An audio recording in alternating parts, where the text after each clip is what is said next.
NDA శాసనసభ పక్ష సమావేశానికి విచ్చేసిన తెలుగుదేశం ఎమ్మెల్యేలకి,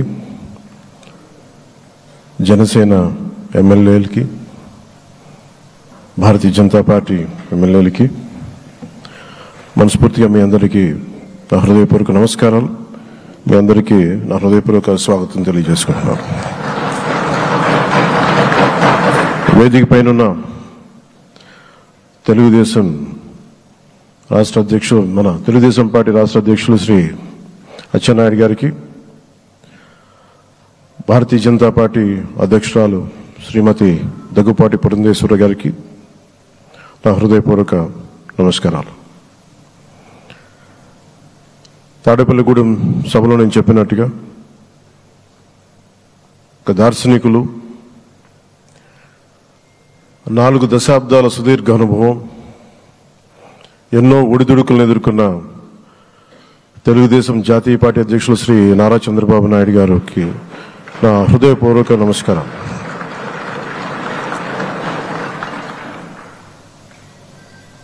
గత దశాబ్ద కాలంలో రాష్ట్ర విభజన జరిగినప్పటి నుంచి ఆంధ్ర రాష్ట్ర ప్రజలు నలిగిపోయారు, నలిగిపోతున్నారు. గత 5 సంవత్సరాలుగా మరి రాష్ట్రంలోని విపత్కర పరిస్థితులు తెలుసు. మనందరం సమిష్టిగా పోరాటం చేసి కలిసికట్టుగా ఉండి అద్భుతమైన మెజారిటీలతోటి 164 శాసనసభ స్థానాలని ఎన్డీఏ కూటమి దక్కించుకుంది. అద్భుతమైన విజయం. 21 పార్లమెంట్ సభ్యుల్ని సెంట్రల్ హాల్లో కూడా మాట్లాడుతూ ఉంటే అందరికీ ఆంధ్రప్రదేశ్ విజయం, తెలుగుదేశం, జనసేన, భారతీయ జనతా పార్టీతో కూడిన ఎన్డీఏ కూటమి విజయం దేశం మొత్తం చాలా ఒక స్ఫూర్తినిచ్చింది. ప్రతి ఒక్కరి విజయాన్ని వారి వారి రాష్ట్రాల్లో ఎలా దీన్ని ముందుకు తీసుకెళ్లాలి, ఒక్క ఓటు చీలకుండా అలయన్స్ అంటే ఎలా ఉండాలి అనేది మన ఆంధ్ర ప్రాంత ప్రజలు, మన ఆంధ్ర రాష్ట్ర ప్రజలు మనందరం కలిసి కట్టుగా చూపించాం. 2021 మార్చి 14న ఇప్పటం సభలో నేను ఒకటే తెలియజేసుకున్నాను, ఆ ప్రభుత్వ వ్యతిరేక ఓటుని చీలనివ్వను. ఆ మాట మీద ఉన్నాం, ఆ మాట మీద నిలబడ్డాం. ఒడిదుడుకులు ఎదుర్కొన్నాం, తగ్గాం, కానీ నిలబడ్డాం. ప్రజల నమ్మకాన్ని పెంచాం. అద్భుతమైన మెజారిటీతో ఈ రోజున మనం ప్రభుత్వాన్ని స్థాపిస్తున్నాం. చాలా మాటలు ఇచ్చాం. పొద్దున కూడా జనసేన లెజిస్లేటివ్ పార్టీ మీటింగ్లో నాయకుడిగా ఎన్నుకున్న సందర్భంలో మాట్లాడుతూ మనం చాలా మాటలు ఇచ్చాం. ఇది కక్ష సాధింపులకి సమయం కాదు, ఇది వ్యక్తిగత దూషణలకు సమయం కాదు. ఇది 5 కోట్ల మంది పైగా ప్రజలు మన మీద నమ్మకాన్ని పెట్టుకున్నారు. మన మీద మనందరం ఉమ్మడిగా, మనందరం సమిష్టిగా ఆంధ్రప్రదేశ్ ప్రజలు ఏ అభివృద్ధి అయితే కోరుకుంటున్నారో మనందరం సమిష్టిగా దీన్ని ముందుకు తీసుకెళ్లాలి, అభివృద్ధి పథంలో నడిపించాలి. విద్య, వైద్యం, ఉపాధి, సాగునీరు, తాగునీరు, లా అండ్ ఆర్డర్, ఇవన్నీ చెప్పొచ్చాం మనం బలంగా నిలబడతామని.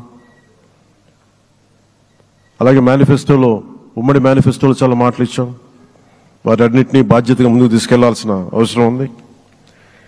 ఇలాంటి ఛాలెంజింగ్ టైమ్స్లో ఒక సుదీర్ఘమైన అనుభవం ఉన్న నాయకులు కావాలి. 4 దశాబ్దాల అనుభవం, అభివృద్ధి మీద అపారమైన అవగాహన, పెట్టుబడులను తెచ్చే సమర్థత, ప్రతిభ. విదేశాల్లో ఉండే నాయకుల్ని, మలేషియా దగ్గర నుంచి, సింగపూర్ దగ్గర నుంచి, యూరోప్ దగ్గర, అమెరికా నుంచి, ఆ దేశాల అధ్యక్షుల్ని తెలుగు రాష్ట్రాల వైపు దృష్టి మళ్లించేంత శక్తి సమర్థత ఉన్న శ్రీ నారా చంద్రబాబు నాయుడు గారికి ఆయన నాయకత్వం చాలా అవసరం. ఆయన అనుభవం చాలా అవసరం. అలాంటి అపారమైన అనుభవం ఉన్న వ్యక్తిని, అనుభవం ఒకటే కాదు, ధైర్యశాలి. ఈ రోజుకి నాకు ఒకటే గుర్తుంటుంది.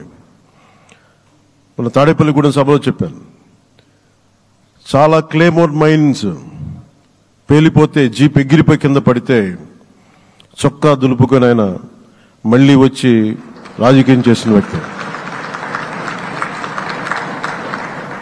ఈ రోజున సైబరాబాద్ ఉంది అంటే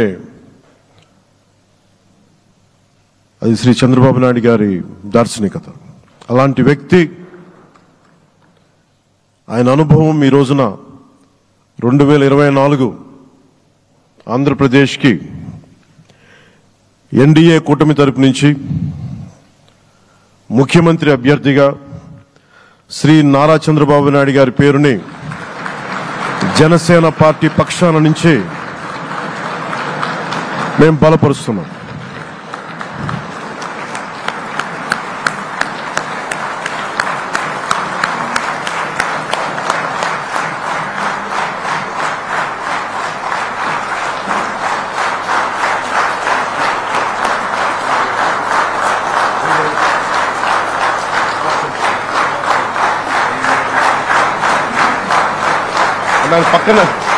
నేను ఆయన పక్కన పెట్టుకుని చెప్పాలి.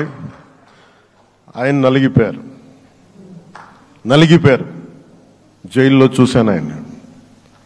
పాపం భువనేశ్వర్ గారి బాధను చూశాను. నేను అనుకున్నాను, అమ్మ మీరు కన్నీళ్ళు పెట్టకండి, మంచి రోజులు వస్తాయని చెప్పిన మంచి రోజులు వచ్చినాయి. వారికి మనస్ఫూర్తిగా వారికి నా హృదయపూర్వక శుభాకాంక్షలు. మీరు అద్భుతమైన పాలన ఇవ్వాలి అందరికీ మనస్ఫూర్తిగా మీకు నేను తెలియజేసుకున్నాను సార్. సో ఇప్పుడు శ్రీ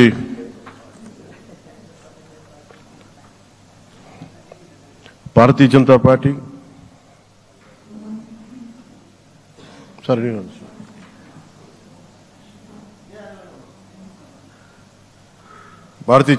అధ్యక్షురాలు శ్రీమతి దగ్గుపాటి పురంధేశ్వరి గారిని,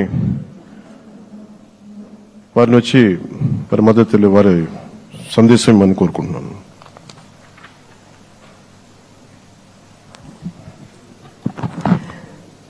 సభాయ నమః అంటూ సభాసదస్సుకు నమస్కరిస్తూ